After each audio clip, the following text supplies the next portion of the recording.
स्वेदाध्याय श्लोक क्रमांक 4 स्नेहपूर्वं प्रयुक्तेन स्वेदेन अवजिते अनिले पुरीश मूत्र रेतांसी न सज्जन्ति कथनचन। क्या कहते हैं? स्नेहपूर्वक प्रयुक्त किए गए स्वेदन कर्म के द्वारा वात दोष के जीत लेने पर, स्वेदन करने के बाद वात की शांति होने के पश्चात क्या होता है?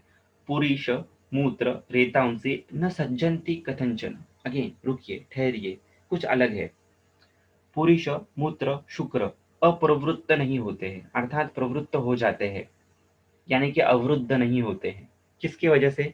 सम्यक स्नेहन स्वेदन की वजह से या सम्यक स्वेदन की वजह से। कौन कौन?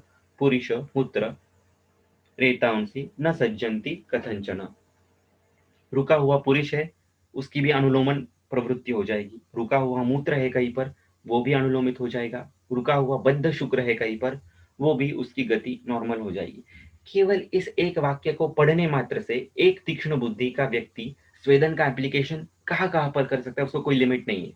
There is not a limit कि इसका एप्लीकेशन क्या है इस सूत्र का।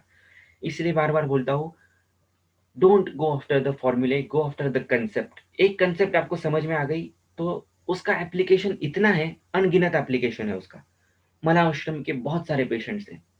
कितने पेशेंट्स हैं मलावष्टम के?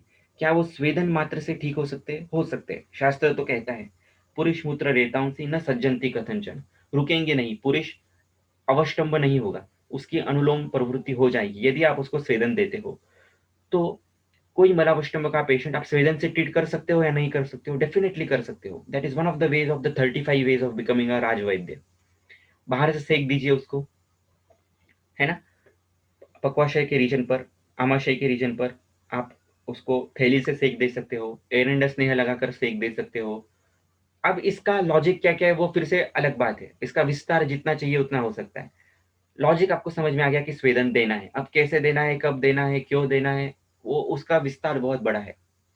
फिर आपको रुक्ष स्वेद देना है, स्निग्ध स्वेद देना है, कौन से द्रव्य से देना है, दैट डिपेंड्स। आपको उसको स्वेदन पेटी में ही डालने की जरूरत है तो ऐसा भी नहीं है। आप उसको त्रिभुवन कीर्ति से भी किसी व्यक्ति का पुरुष प्रवर्तन करा सकते हो।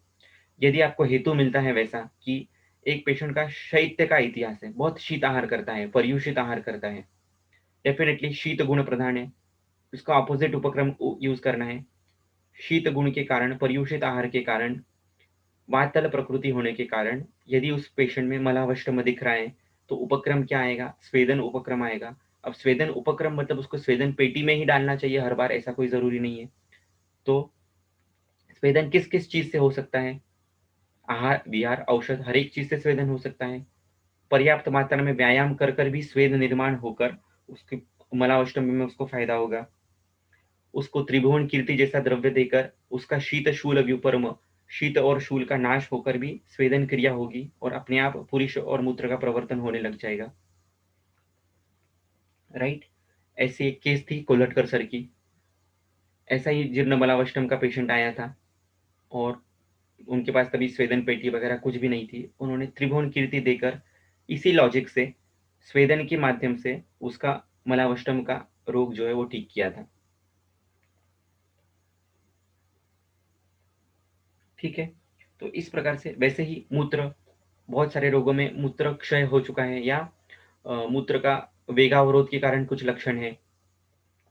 सीकेडी के पेशेंट्स ले लीजिए या तो फिर स्टोन्स के पेशेंट ले लीजिए, उन सब में कहीं न कहीं ये है। तो वहाँ पर आप अवगाह स्वेद दे सकते हो। कटी रीजन में आप बैठ सकते हो। पेशेंट अगर बहुत ज़्यादा अड्ड रोगी है तो आप उसको तेल का अवगाह दे सकते हो, डायरेक्ट तेल में बिठा सकते हो। उससे उसका मूत्र प्रवर्तन अच्छा हो जाएगा। So there is just vast application of this particular shlok. Type in the chat box what you are feeling about this.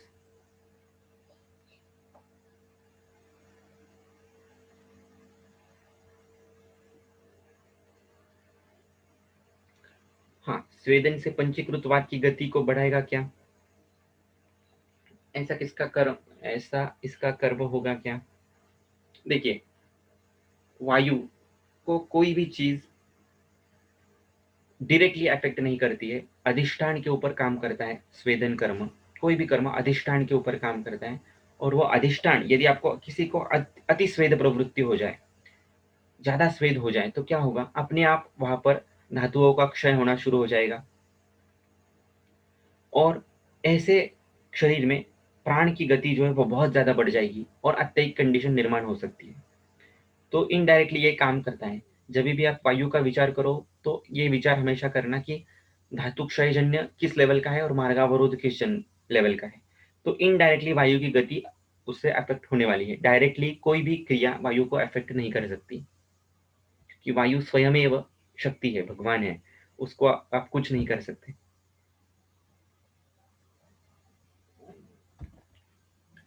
Right.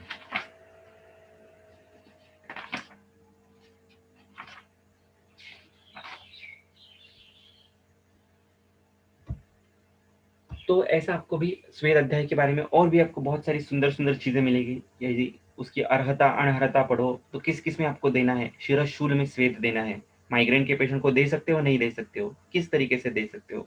इस प्रकार का बहुत सारा आपको लॉजिक मिलेगा। फिर यदि आप side by side simultaneously Sushruta के क्रॉस रेफरेंसेस देखो, तो उन्होंने कुछ बहुत सुंदर चीज़ें दी है कि सभी स्वेदों को 4 इसमें क्लासिफाई कर दिया है। ताप स्वेद, द्रव स्वेद, उपनाह स्वेद और ऊष्म स्वेद। तो ताप स्वेद और ऊष्म स्वेद ये कफज कंडीशन में देना है। द्रव स्वेद जो है यानी कि परिषेक और अवगाह, इसे द्रव स्वेद की श्रेणी में लिया गया है। इसको वात पित्तज या पित्त कफज कंडीशन में आपको देना है। तो बहुत बार पेशेंट हमारे पास ऐसे ही आते हैं जिसमें पित्त का अनुबंध होता है या प्रकृति पित्त होती है और बीमारी वात की होती है, पित्त प्रकृति होती है, बीमारी कफ की होती है। ऐसे कंडीशंस में आपको परिषेक और अवगाह स्वेद को यूज करना है। This again a very big thing in practice. आप ऐसे पेशेंट को परिषेक और अवगाह जरूर यूज कीजिए जहां जहां पर पित्त प्रकृति है और वात के लक्षण है। सॉरी, जहां जहां पर प्रकृति पित्त की है और वात पित्तज है या पित्त कफज कंडीशन है वहां पर। और बाकी का जो ताप स्वेद है या उष्म स्वेद है वो कफ में आपको यूज करना है। उपनाह जो है यो वात में यूज करना है एक्सक्लूसिवली। तो वातज कंडीशन तो बहुत ज्यादा है, उसमें आप उपनाह स्वेद यूज कर सकते हो। एक मेरी प्रैक्टिस का जो उपनाह स्वेद है मैं आपको बताता हूँ, इट्स वेरी वेरी इफेक्टिव। फिर वो ऑस्टियोआर्थराइटिस हो या कोई भी शूल हो किसी किस्म का, तो वहां पर आप ये उपनाह यूज कर सकते हो। गेहूं का आटा लेना है, उसमें व्याधि के हिसाब से कोई भी आप स्नेह मिक्स कर सकते हो। एरेंड स्नेह डाल सकते हो, सिद्ध स्नेह, धानवंतर तेल डाल सकते हो, कुछ भी डाल सकते हो। अम्ल रस उसमें डालना है, कांजी है तो कांजी डालिए या तो फिर नींबू का स्वरस उसमें डालिए। गेहूं का आटा लिया है, कांजी या तो अम्ल रस की कोई द्रव्य लिया है, थोड़ा सा उसमें स्नेह डाला है, फिर थोड़ा सा कुछ आप वातग्न शूल प्रशमन ऐसे कुछ उसमें द्रव्य डालिए, जैसे हरिद्रा, अजमोदा उसमें डालिए। थोड़ा सा किन्व डालिए, यीस्ट मिलता है मार्केट में, यीस्ट, वो यीस्ट आप उसमें डाल सकते हो। और इस सब को आपको पकाना है। आप इस सब मिश्रण को अच्छे से पका लीजिए। थोड़ा सा पानी डालना है तो एक बहुत ही हल्की पानी की बूंदे उसमें डालिए, या ऐसे भी वो पक जाता है। और बाद में आप इसका उपनाह उस व्यक्ति को दे सकते हो। कहाँ पर दे सकते हो, तो हर किस्म के शूल में दे सकते हो। ऑस्टियोआर्थराइटिस में दे सकते हो, फ्रोजन शोल्डर में, कटी शूल में, वहां पर इसको लगाना है, ऊपर से कपड़ा बांधना है और उसको बांध के रख देना है। 3 घंटे आप रख सकते हो। ऋतु के हिसाब से भी उन्होंने दिया है, शीत ऋतु में कितना, उष्ण ऋतु में, वैसे भी लॉजिक से रख सकते हो। या 3 घंटे रखा, आधे घंटे से लेकर 3 घंटे तक आप रख सकते हो और फिर उसको निकाल सकते हो। इस प्रकार का उपनाह स्वेद आप कर सकते हो। उपनाह स्वेद ये दोनों स्वेदों में आया है, अग्नि स्वेद में भी और अनग्नि स्वेद में भी। जहां पर उसको अग्नि संस्कार होके करेंगे तो वो उपनाह अग्नि स्वेद की क्राइटेरिया में जाएगा, और बिना अग्नि के संपर्क करके यदि आप करते हो तो वो अनग्नि स्वेद में जाएगा। हाँ, अतिस्वेद की चिकित्सा क्या रहेगी, तो स्तंभन चिकित्सा रहेगी। क्योंकि स्वेदन का कोई अपोजिट कर्म है तो वो स्तंभन है। स्वेद का अपोजिट कर्म स्नेहन नहीं है। स्नेहन स्वेदन हम साथ साथ में केवल बोलते हैं। स्नेहन का अपोजिट कर्म रूक्षण है और स्वेदन का अपोजिट कर्म स्तंभन है। तो जो जो स्तंभन के द्रव्य आएंगे, कषाय, तिक्त, मधुर रस, शीत वीर्य, वो सभी अतिस्वेद की चिकित्सा होगी। और इसका एप्लीकेशन कहाँ कहाँ पर है, तो कहा बहुत सारे पेशेंट हमारे पास आते हैं, पाम्स में, फीट में बहुत सारा पसीना आता है। मेरे पास तो ऐसे पेशेंट थे कुछ जो परीक्षा तक नहीं दे पाते थे, इतना पसीना हाथों और पैरों में आता था। तो मैंने उसमें श्रीखंड और गैरिक इसका यूज किया था। श्रीखंड और गैरिक का लेप भी दिया था लगाने के लिए, और इंटरनली भी श्रीखंड और गैरिक दिया था, इसी स्तंभन कर्म का लॉजिक यूज कर करके। और उसमें पित्त का प्राधान्य भी था, क्षारधर्मी प्रकृति भी थी, तो उस लिहाज से वो गैरिक का यूज किया था। हाँ, हस्तपातल स्वेद में बहुत सारे विचार होते हैं। एक हाथ और पैर जो है ये हमारे थर्मो रेगुलेटर्स है बॉडी के। तो जो भी उष्णता है वो यहाँ से अभिव्यक्त होती है। तो इनबिल्ट उस व्यक्ति में यदि हीट होगी रक्त में, या पूर्व में measles, chicken pox, typhoid, malaria, इस किसी प्रकार का इतिहास मिलता है, तो डेफिनेटली एक क्षारधर्मी उष्णता की वजह से ऐसे लक्षण मिलते हैं। वहाँ पर आपको अम्ल द्रव्य नहीं, अम्लधर्मी औषधि वहाँ पर यूज़ करनी होती है, जैसे परिपाठादि काढ़ा, उससे हीट कम होने में मदद होती है। बहुत लोगों को स्ट्रेस की वजह से होता है, एंग्ज़ायटी की वजह से वो होता है। तो ये एंग्ज़ायटी में आपको व्यायाम के ऊपर काम करना होता है। व्यायाम के ऊपर यानी कि यदि उसको दोपहर के खाने के बाद आप कोई स्थिराक क्षीरपाक या यष्टिक क्षीरपाक यष्टिघृत के साथ ऐसा देते हैं, तो अपने आप उसका हस्तपादतल स्वेद कम होता है। सिंपल सी बात है, उसको आपको व्यायाम पर काम करने वाली रक्त प्रसादन, शीत वीर्यात्मक स्निग्ध द्रव्य उसको देने हैं, जो मेद्य भी हो और जो व्यायाम पर नियंत्रण पा सकने वाले ऐसे द्रव्य हो। व्यायाम पर नियंत्रण यानी कि कुछ द्रव्य जो पूरे शरीर पे काम करते हो वो व्यायामगामी होते हैं, ऐसा कह सकते हैं। तो यष्टि एक ऐसा द्रव्य है, धमासा एक ऐसा द्रव्य है जो उस प्रकार से काम करता है। धमासा समान पे काम करता है, यष्टि व्यान पे काम करता है। इसके ऊपर हम बाद में चर्चा करेंगे, अभी सिर्फ आप नोट करके रख लीजिए। तो व्यान विकृति में आप यष्टि को यूज कर सकते हैं। किसी किसी के पेशेंट को रक्तमोक्षण से रिलीफ मिलता है ऐसे कंडीशन में, लेकिन हालांकि बहुत ज्यादा मुझे बहुत सारे ऐसे पेशेंट में अनुपशय भी मिला है। रक्तमोक्षण से व्याधि बढ़ा है क्योंकि वो धातुपाक की कंडीशन थी या शरीर में उष्ण गुण के कारण सिर से हुआ था, इसलिए रक्तमोक्षण से वहां पर उपशय नहीं मिला। तो जहाँ-जहाँ पर वैसी प्रकार की संप्राप्ति है धातुपाक की या धातु क्षय की, वहाँ पर रक्तमोक्षण नहीं काम करेगा। वहाँ पर आपको स्निग्ध शीत ब्रूहण ट्रीटमेंट देनी होगी। जहाँ-जहाँ पर द्रव गुण प्रधान संप्राप्ति है, वहाँ पर आपको रुक्ष शीत ऐसा उपक्रम देना होगा। उशिर जैसा द्रव्य वहाँ पर काम करेगा, मुस्ता जैसा द्रव्य वहाँ पर काम करेगा। ठीक है?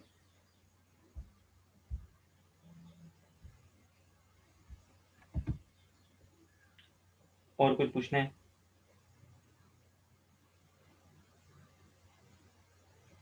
स्तंभन चिकित्सा और कहाँ-कहाँ पर देनी है, ये भी इस माध्यम से स्वेदन अध्याय, तो उसके अपोजिट स्तंभन भी आपको पता होना चाहिए।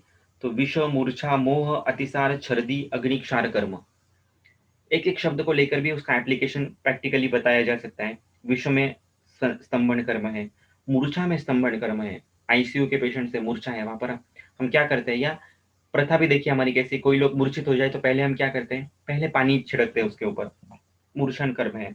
अतिसार है, छर्दी है, या सांप या सभी पर आप स्वेद स्तंभन कर्म यूज कर सकते हो। अग्नि क्षार कर्म है। अभी जो जो लोग अग्नि के संपर्क में काम करते हैं, फिर वो आचारी लोग हैं जो खाना बनाने का काम करते हैं या जो वेल्डिंग का काम करते हैं, उन सभी में आपको स्तंभन उपक्रम आप यूज कर सकते हो। उपक्रम पहले निश्चित करना चाहिए कौन सा यूज करना है। इसके ऊपर मेरा एक लेक्चर भी है यूट्यूब पे, ये देखने एक बार देखिएगा, षट उपक्रम करके।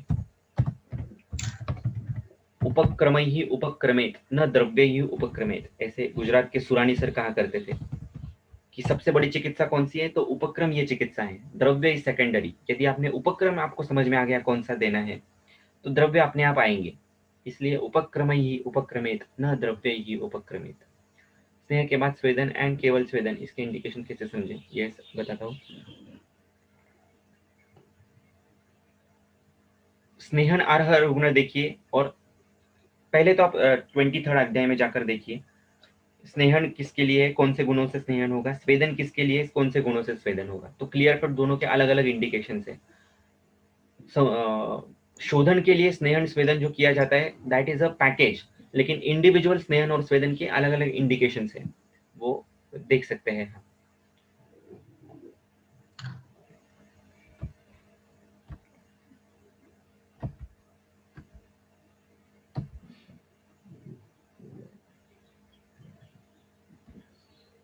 हाँ, ये भी बहुत अच्छा प्रश्न पूछा है मैत्री मैम ने।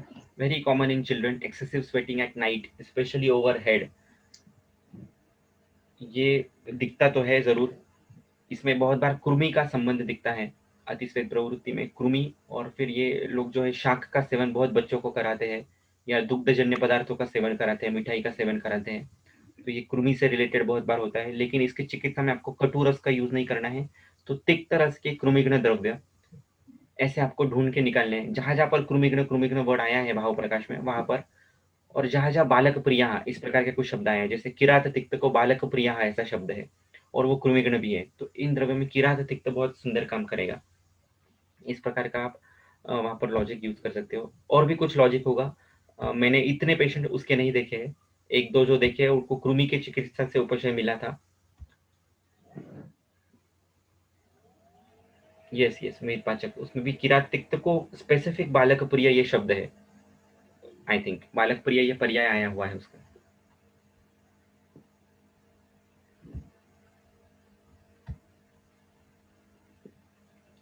चंदन भी है वैसा एक द्रव्य जो उस श्रेणी में काम करता है। सुकुमार, बच्चों को सुकुमार द्रव्य औषधि देनी चाहिए।